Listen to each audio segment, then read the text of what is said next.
Bengal politics से आज की बड़ी खबर। आज बंगाल में ममता बनर्जी और शुभेंदु अधिकारी में डायरेक्ट मुकाबला है। ममता शुभेंदु के गढ़ में है तो शुभेंदु ममता के गढ़ में है। लेकिन शुरुआत बंगाल के सियासी सेंटर नंदीग्राम से करेंगे।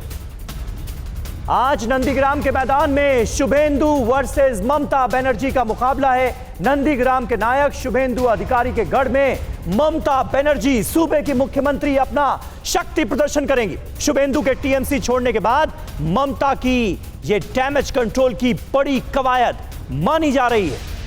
तो नंदीग्राम जो कि शुभेंदु अधिकारी का गढ़ माना जाता है, और याद कीजिए बीजेपी ज्वाइन करने के बाद रैली कर चुके हैं यहां पर शुभेंदु अधिकारी बतौर बीजेपी के नेता, और अब है ममता बनर्जी की बारी। नंदीग्राम इतना ज्यादा खास क्यों है, इतना अहम क्यों है, यह समझना अब बहुत ज्यादा जरूरी है, क्योंकि आज ममता बनर्जी इसी नंदीग्राम में मौजूद होंगी जो कि शुभेंदु अधिकारी का गढ़ माना जाता है। क्यों अहम है नंदीग्राम, यह समझिए। ममता सरकार की सत्ता में नंदीग्राम आंदोलन की कितनी बड़ी भूमिका रही है, ये हम सब जानते हैं। शुभेंदु अधिकारी के नेतृत्व में ही चला था नंदीग्राम का आंदोलन, जिसने ममता बनर्जी को सूबे की मुख्यमंत्री की कुर्सी तक पहुंचा दिया। 34 साल से सत्ता पर काबिज लेफ्ट सरकार को 2011 में दीदी ने हटा दिया।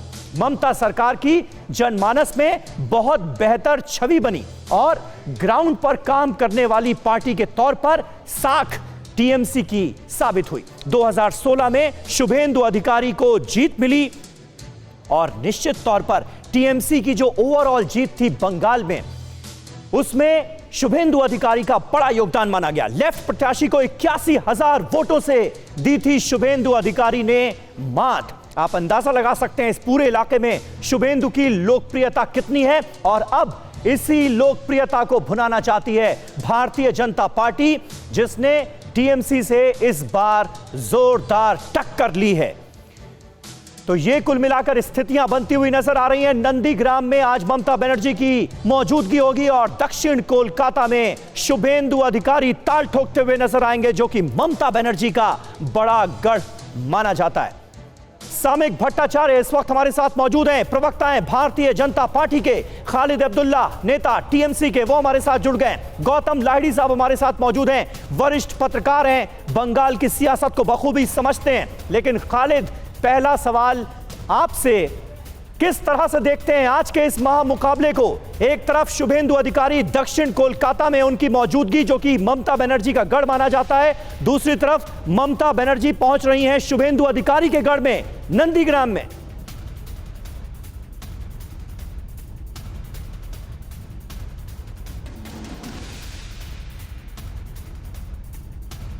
खालिद अब्दुल्ला साहब, आवाज मिल रही है मेरी?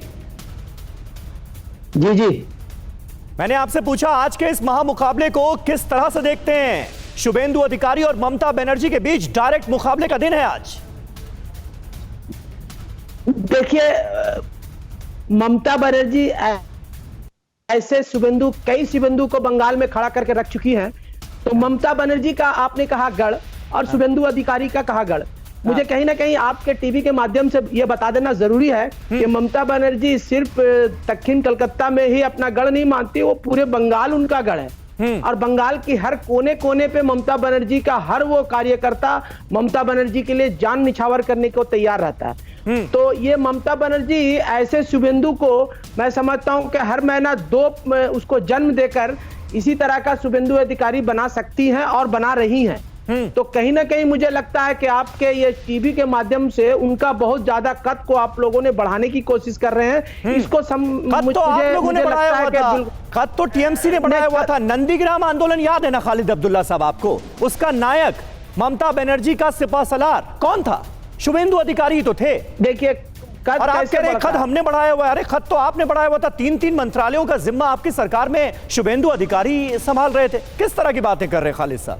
ये झुंझलाहट आपकी दिखा रहा है कहीं ना कहीं। ममता बनर्जी के हाथ सर पे रहता है तो हर कद ऊंचाई तक पहुंच जाता है। अच्छा, ममता बनर्जी के हाथ अगर सर से उड़ जाता है तो तृणमूल कांग्रेस में जो भी कार्य करता है वो ममता बनर्जी की छवि से ही जीतते हैं और ममता बनर्जी को सामने रखकर ही राजनीति करते हैं। ये ठीक तो है। सारी बात क्लियर है, इससे कोई दो राय नहीं है कि आप किसी को गढ़ मानने, किसी का गढ़ मानने। नहीं, हमें समझ में आता है ना, भारतीय जनता पार्टी के शुभेंदु अधिकारी ने जब से दामन थामा है तब से आपको शुभेंदु अधिकारी की लोकप्रियता बड़ी कम लगने लगी है, और आप ये साबित करने में लगे रहते हैं कि भाई नहीं हमारा तो कोई नुकसान नहीं हुआ, उनके जाने से कोई फर्क नहीं पड़ता टीएमसी पर, और बतौर टीएमसी नेता आपको ऐसा करना भी चाहिए। फिक्र आपकी, सोमवार से शुक्रवार रात 9 बजे सिर्फ TV9 भारतवर्ष पर।